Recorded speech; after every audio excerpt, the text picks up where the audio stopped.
Hello, Kim the Healer here, and today we're going to talk about support. And what what do you mean support? I mean our internal support structure.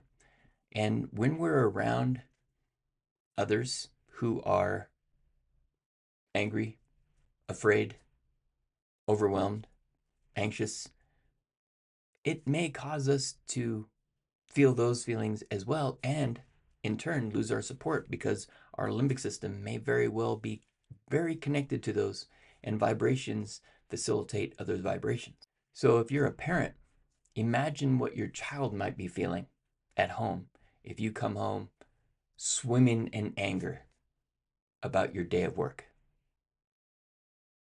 If your child experienced anger, that might facilitate their stuff, and now why are you so mad? Not realizing how mad you are because this is just your daily thing. Think about the overwhelm from your day. Think about the sadness that you're carrying from your childhood, feeling unsupported by your parents. I was working with a teacher yesterday, and a lot of times when I work with teachers, I have to remind them that they may very well be the most supportive thing in that kid's life because of whatever's going on at home. And I know that may seem overwhelming,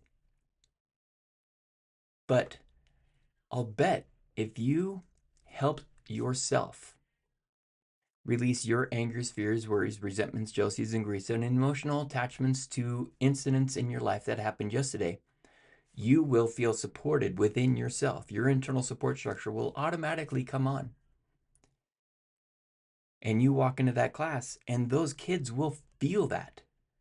I mean, it's something you can genuinely feel when you see something, when you see someone who is structurally supported in their life because they are just happy and content and patient and communicating and is full of enthusiasm. You can feel that. So check in with yourself today. Matter of fact, you can start right now and go and check it. Look at this picture again. I know it's popped up quite a few times, but you might not understand it. This is your new definition of core, your internal support structure. And once I started using this definition from Tom Myers, my entire life changed. Now I had to teach myself, not consciously, subconsciously, that this is my core. Not my abdomen, not my six-pack muscle, but all of these muscles from the head to the ball of the big toe. This is my new core. Now, why am I tapping? This is part of EFT. And you don't just have to say, oh, because of all this anger, I deeply incomplete. You can, but you can also look at a picture. You can look at a picture and learn a new way of being, a new way of being supported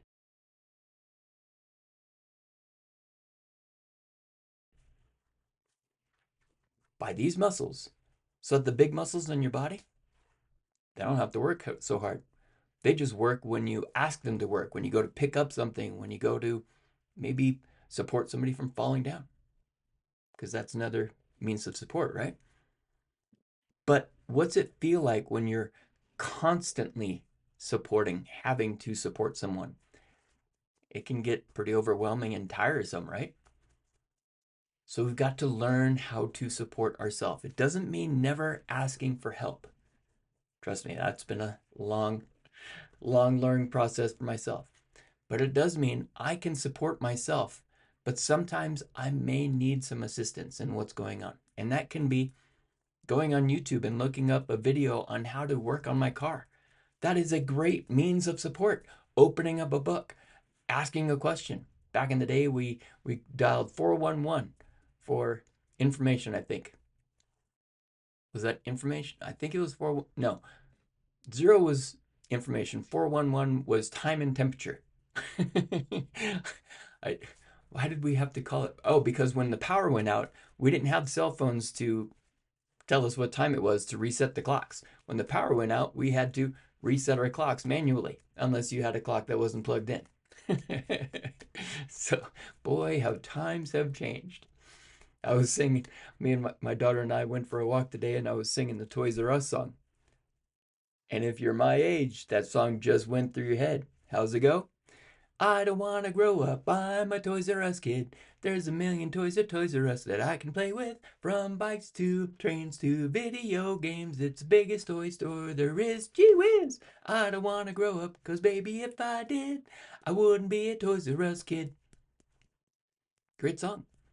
How many of those songs are stuck in your head? Now, that's a fun thing, right? But what if there's negative emotion caught up in that Toys R Us song? Maybe you never got to go to Toys R Us. Maybe you don't know what the heck I'm singing about, or you can't stand the sound of my voice. All negativity, right? But that's why we're still tapping. To release any negativity in relation to that song or anything that's coming up in relation to anything that happened. Maybe there was a car accident on the way to going to Toys R Us or coming back from Toys R Us. And now that car accident is wrapped up in that toy, and every time you played with that toy, you didn't feel very good. Or maybe you never even played with that toy because of the subconscious connection to playing with that toy. Now, I posted a video yesterday about talking with this teacher about support. And I actually got some pretty nasty comments. And I didn't say anything bad at all. I can't understand where it came from. But is it possible that the people who wrote the comments about the video, the negative comments, did not know what support truly means? And so they didn't understand the video at all, and they thought that I was saying whatever they were complaining about. If we don't understand something, if you don't understand something, how do you respond?